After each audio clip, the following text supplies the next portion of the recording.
Hello friends, good morning. I welcome you all to my first session on database management system. So before starting database management system, I would like to discuss why to learn database management system.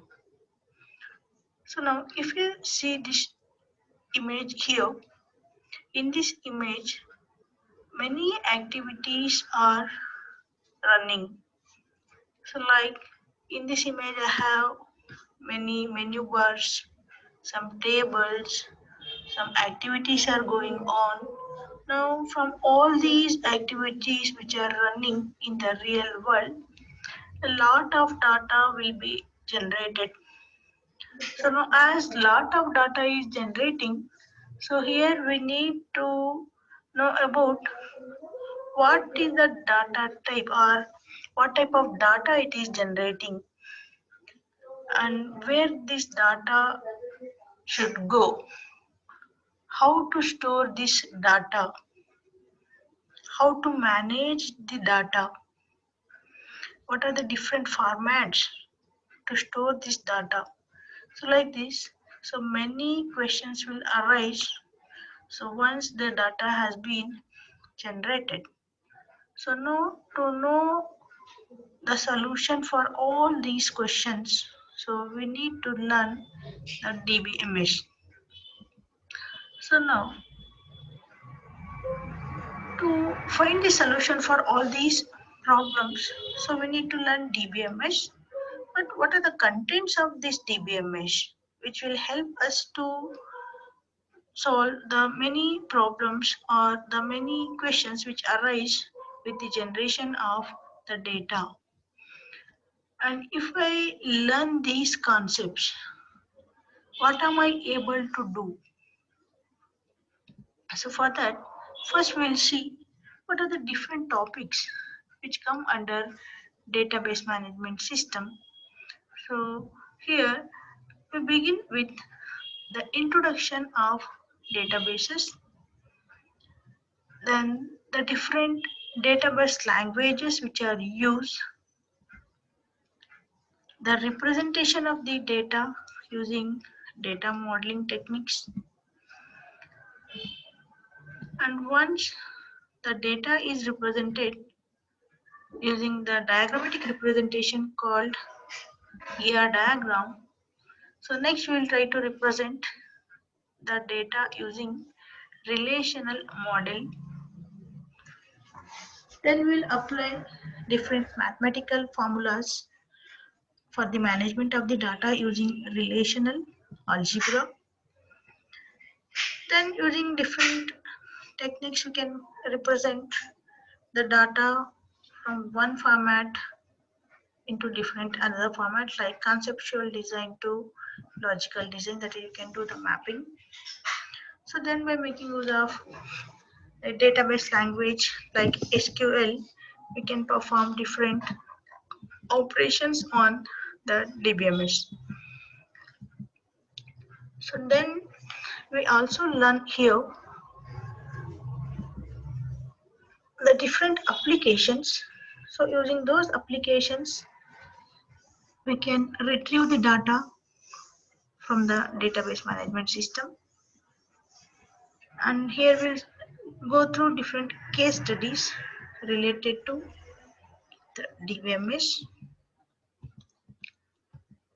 So after learning different applications which are developed using, which are working on the existing or the new databases, so then we'll continue with the representation or simplifying the ER diagrams or the representation of the data in a simplified way using normalization.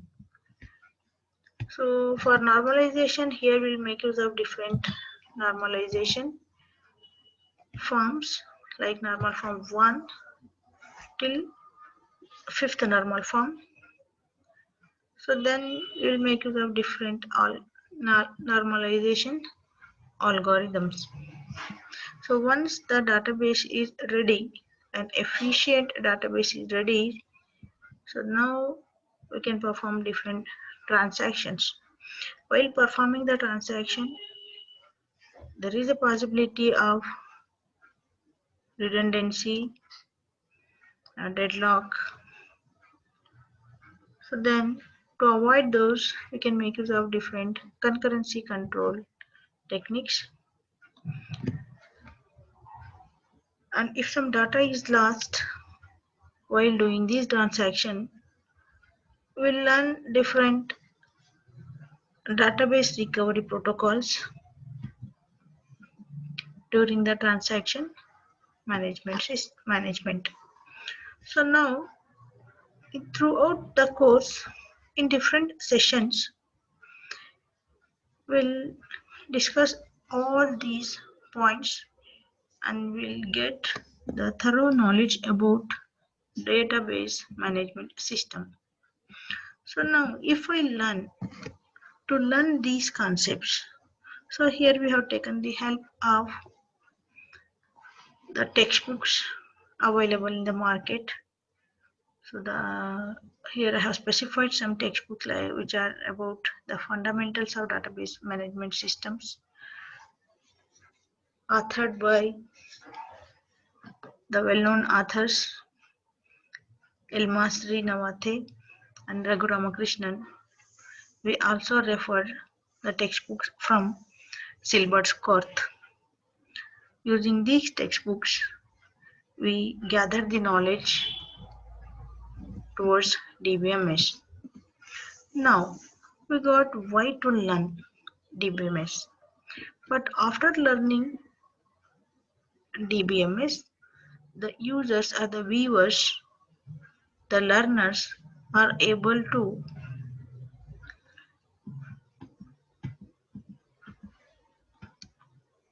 illustrate the database objects through some integrity constraints. They will get the knowledge about the structured query language. They learn different algorithmic techniques and also they are able to manage the transaction. So these are the four basic outcomes which the viewers are able to after completing the complete course. So now if you go for the overall structure of the database management system, so the database management system is categorized in three ways, that is as three components. The first component of DBMS is the data. Then we will get database. Then the software to manage this database is database management system, that is DBMS. So now we'll discuss each component in the next slides. So now let's begin with data. What do you mean by data? So data is a raw fact. Data is raw facts about the numbers, the characters, or the representation in the form of graphs or observations on any activity, the quantities which are then generated, the raw information which is not yet processed, or the measurement of some experiment forms a data. So data is just a raw fact which is not yet processed. So you can also see a data can be processed by a computer because originally data is raw fact which is not yet processed. To process the data, you can take the help of a computer. And so now this data must be interpreted. So because whatever the data it is generating, it is in raw form, but this should be interpreted. So the interpretation of this data can be done by a human or a machine and it will derive some specific meaning for that particular data. So this is the data. So now the next term is database. So database is an organized collection of the structured information or the data which is to be stored in a computer or in a particular system is referred to as a database. So now if I see here, so the data uh, is collected and it will be stored in an organized form into electronically. It will be stored in different machines. We can also say database as a collection of related data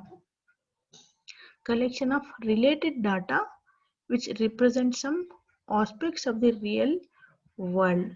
For example, if I take an example as a student database. So now the student database contains a set of data which is related to the particular student. So like if I go for student database which contains name of the student, USN for the student, the semester, the branch, the college. Okay, so here all this name, USN, semester, branch, all these are interrelated. So now this collection of data is referred to as a database. And then, so whenever we are designing the database, so it should be built and it should be populated for a certain specific task, like designing the database for banking. So banking database, the college database for airline reservation, database for movie ticket reservation. So like this, a database should be designed. It should be built for a specific task. So this is the meaning of a database. So here we have discussed two components. First is data. So data is the raw facts. Then database is organized collection of data which is stored in a particular system. So so as here we have a data which is stored in a system. So now to manage that data, so we need some softwares. So before going to that particular software, how to store this data. So the storage of the data, it depends on the users of the data. Based on the clients, based on the users of the data, so databases are categorized in different types. So here we have types like centralized database, a distributed database. So in centralized database, the complete data will be stored in a centralized system. So the complete control will be by a single server, and all other users, they will be just behaving as the clients. But if we go for distributed database, here the data will be replicated in both the clients and also the servers. So there is not a single authority for the data here. There are multiple users, they can act on the data. Similarly, we have different type of databases like NoSQL database, relational database, so where the data is stored in the form of tables, then object oriented database, network database, hierarchical database. Okay, then here we have additional like personal database, the database which is used for commercial purpose, then database which is used for operational, so that is operational database, then end user database, that is based on the user requirement. The data can be stored or organized in different formats. So for each user perspective, here we have seen different types of databases. So now to manage all these databases, we need some software. So that is referred to as here database management system. So database management system is a software which enables the user first to create the database. After creating the database, maintenance of the database, then providing control to access that particular database by providing the security. So you can say database is a software to define, that is to give the structure, and according to that structure creating different components of the table database, like creating the tables, views, triggers. Once the tables or the components of the database are created, maintaining the database by inserting the values, deleting the values, updating the values. After inserting the data into the database, to access the database, giving the permission, giving the authority, that is controlling access to the that database by giving some security. So now in the market we have again different type of database management systems. So here some examples. Before going to the example, so here we have a diagrammatical representation of the database. So where we have denoted the storage, this is the database. So where we can insert the values, arrange in particular format, we can access the data. If the data is not required, some specific type of data can be removed. We can update and we can get the required data for the user. So then these are different reasons why we need to go for DBMS comparing to traditional file system or maintaining the data manually. If you maintain the data manually, it will be time consuming. So to reduce that time, we need to take the help of database management system. So by creating the database, retrieving, updating and managing and providing control redundancy to the database. So now here in the market we have some popular database management system softwares. So some of them here are listed. So they are like Microsoft Access, Oracle, DBase, FoxPro, DB2 from IBM, then Microsoft SQL Server. So like this we have many DBMS softwares which are used to maintain the database. So they are listed here. The most popular one is Oracle and the MySQL. And for each of these softwares, there are many versions also available. Like if you go for Oracle, so in Oracle we have, I think currently we are having Oracle 19 version.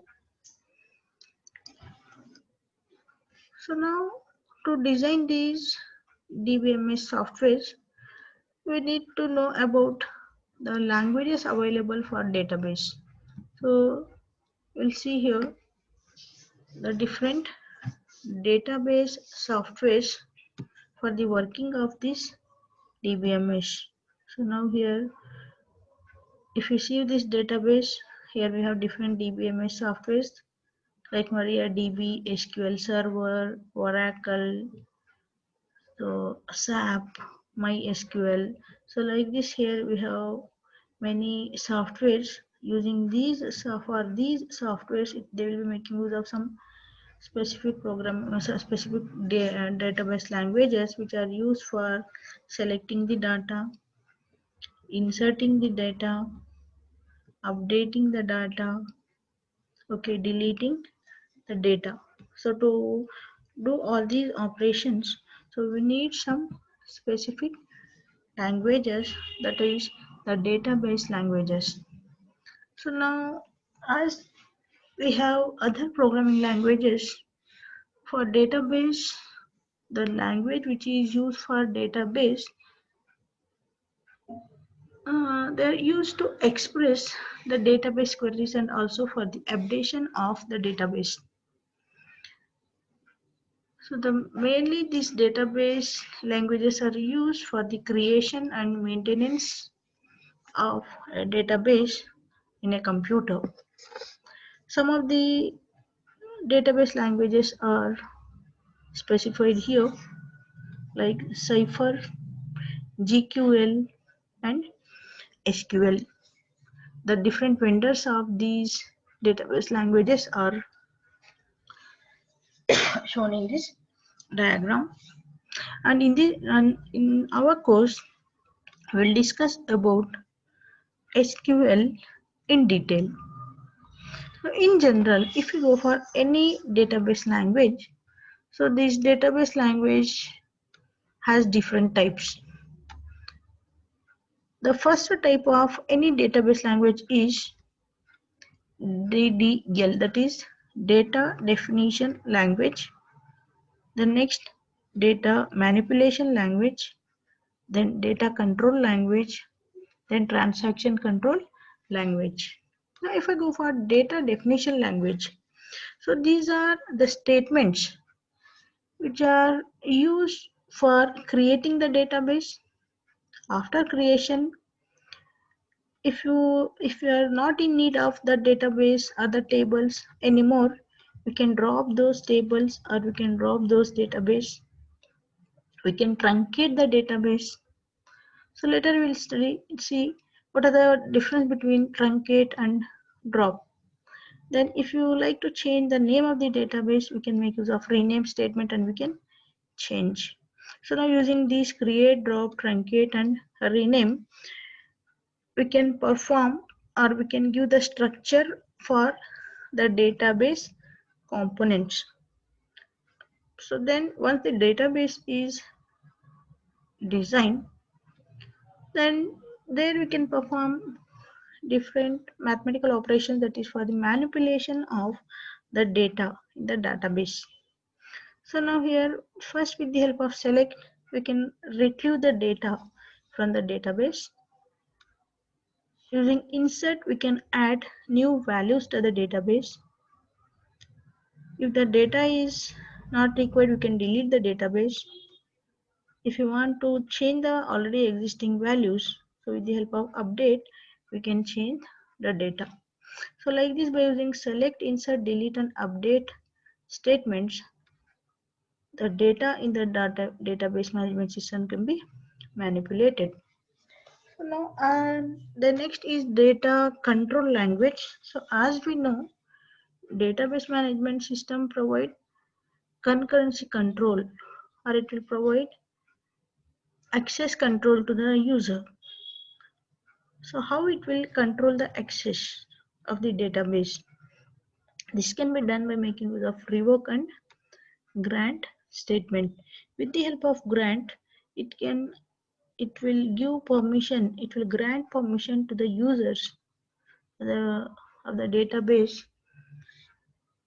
to retrieve the data, and at the same using revoke, it can remove the authorization for any user.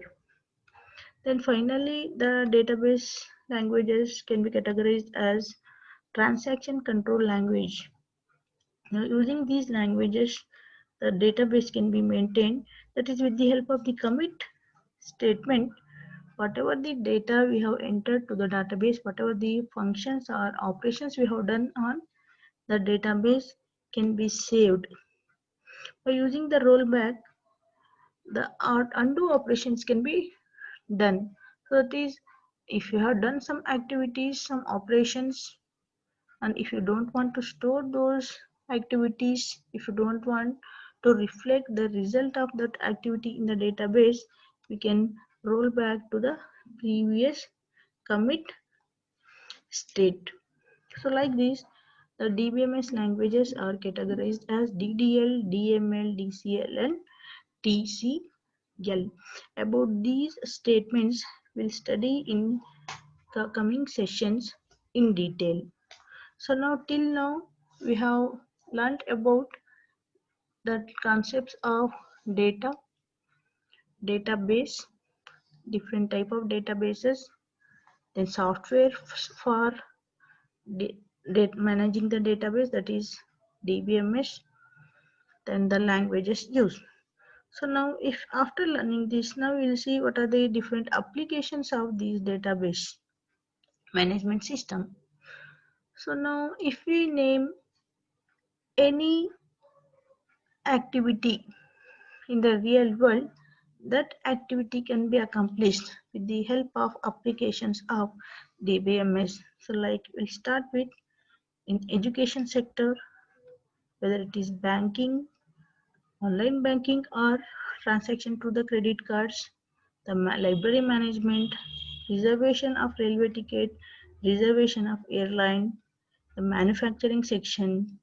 If you go for online shopping, so nowadays, so we know more than offline shopping, people are concentrating toward online shopping. So this is one of the best application of the DBMS, whether it is finance, research, human resource management, telecommunication management, social media sites, all these come under the applications of DBMS. So this is the basic of DBMS. So this now we may realize, so why we need to learn the database management system. What are the benefits of learning the database management system? So this is just the basic. So now we'll wind up this session. Thank you for watching the video. In the coming session, we'll discuss about the characteristics of database management system. So those characteristics tells us why we have to go for that database management system, even though we are having traditional file system for storing the data. The benefits of DBMS over traditional file system and what are the salient features of DBMS. So we'll discuss in our next session. So thank you, and to watch my next session, next videos, please subscribe to this video. Thank you.